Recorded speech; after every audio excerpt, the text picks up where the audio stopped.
What is up, guys? Welcome back to another one, and yes, it is going to be another dually video. Gotta tell you what, man, I am absolutely digging this truck. Now, it's an older truck, it's a used truck, obviously.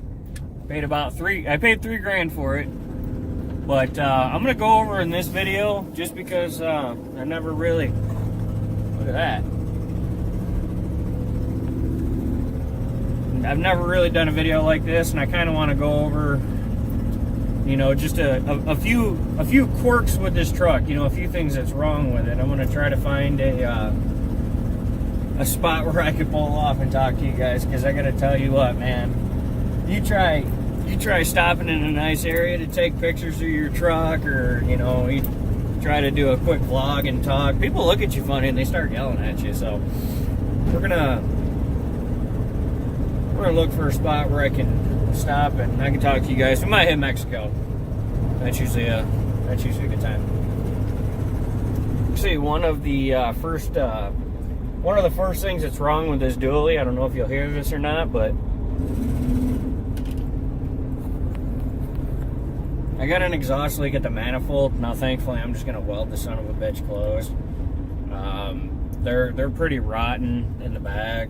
And rusted and just beat up, so I'm not too worried about the overall quality of them. I'm just gonna end up probably putting headers on it when the time comes.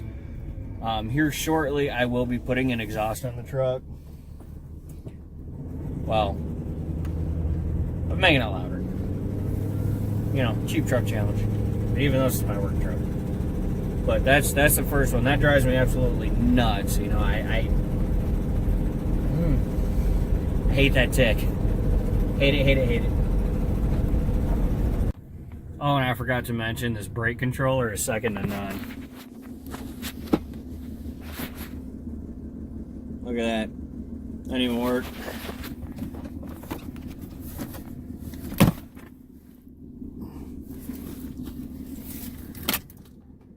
But thankfully we got brake controllers in stock.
Alright, so we got our location. So, everything that's wrong with this dually, now remember, it's a $3,000 truck. I've done a few upgrades to it already, so actually let's hit on them real quick. The first one being the Telomeres.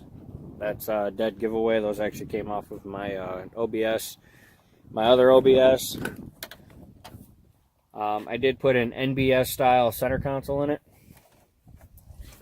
And then we put LEDs in there, and we're slowly switching everything out. But okay, so that's what we've done so far. So the biggest gripe that I have with this truck is somebody cut the hips off of this thing. I don't know why they did it.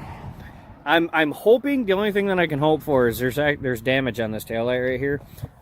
So I'm really kind of hoping that, you know, they clobbered the hip and they decided for symmetry purposes, hey, I'm just going to go ahead and come over here to the other side and I'm going to hack it off. Personally, I would have just left it. I'd have duct taped the son of a bitch or something. So I don't know if we're going to go with, I don't know if we're going to flatbed it or not, or if we're going to find another bed, but that drives me nuts. Absolutely nuts. This has got to be the biggest thing that that is wrong with this truck. Next on the list. I don't know how well or not you're going to be able to see it, but you see that alignment? They got the torsion bars on this thing cranked for that plow, and it rides like absolute dog crap. So we gotta get those back down. We also got to fix this tire. It has a slow leak. It actually has a hole in it. I've seen it. And as we've been going through the mud and the crud and all that, I saw where it was leaking and could see and hear it. Actually, it's the sound of it is actually what got my attention. But oh,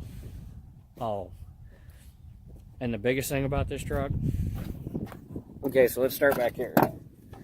So the back is actually really clean. Don't mind some of my junk in there. That's a bag of rags. It's actually pretty clean. But because it doesn't have floor mats either. But because it's sat, I've already vacuumed this thing out, and I swear to God, I think you can see some there. This thing is growing rat turds. It smells so bad. There's acorns. There's a flock of dead stink bugs in it, and it's you turn the heat on it, and since how we're talking about heat, this truck does not have heat.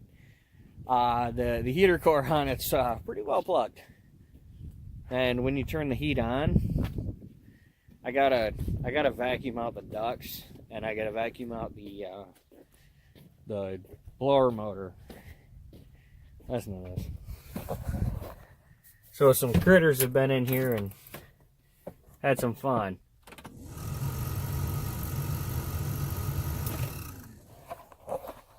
If you kick it, it kind of goes away. You can hear stuff moving in there. There's acorns in that moving around. I've owned this legacy style GM truck before. I know they all make that noise. At one point or another, they start making that noise, and I get that, but it's gotta go. So exhaust heater core, the hip delete, the front alignment. We got some damage on the rear bumper. I got another rear bumper for it, so that ain't no thing. But that's right. I gotta chunk this rust and crud out of here so that way I can use the trailer hitch like it's supposed to be. We'll tackle that another day. However, this thing is 454. It is very, very powerful. It lights these back tires up like the 4th of July, and let me tell you, I was pretty excited about it. But you know, strong running motor, transmission's good. We got some 4x up here underneath the bed, and there's actually a gooseneck hitch. There's a gooseneck hitch in the midst of the rails, but everything we use other than the big guy is gooseneck rail. So Sally, Lola, they're already set up for it. But it's nice that this one is set up for it, and that it's already got the power here, so that's good. I've already checked the leads on it, and you know, very happy about it. But again, with the quirks with this truck, I do love it. It is a solid work truck. It's gonna be, you know, it's gonna be my next mini project. Damn thing's a lanyard, so you gotta back out to even get it into the frame. Like I said, I don't know if we're gonna go dually bed on it or not, or if we're gonna flatbed it. But if I flatbed it, it's getting toolboxes underneath the flatbed. So, but anyway, that's just a couple quirks that I have with this truck and buying it. It's not the end of the world. I love the damn thing. I really do. This thing is badass. It is a legacy big block 454. This thing is, it's the cat's ass. It actually is doing better on fuel than the Tahoe I was driving. I know that sounds messed up. That Tahoe had a few issues, but most importantly, she bad. So I'm gonna end it off there. That's just it. I am really, really excited about this truck. It is super clean too, other than the bed. But I'm really, really looking forward to doing this build. mini build series and taking you guys along for the ride. And if you've got any feedback, comments, anything like that, go ahead and drop them down below. I appreciate the love and support as always, guys. Hit that like button, that subscribe button before you leave. If you're new to the channel, go back, check everything out. We got a couple builds going on and finishing up a few, and hopefully as this nicer weather starts to come in, we can start kicking ass on some. So thanks, that's all I got. Take care, and we'll see you on the next one.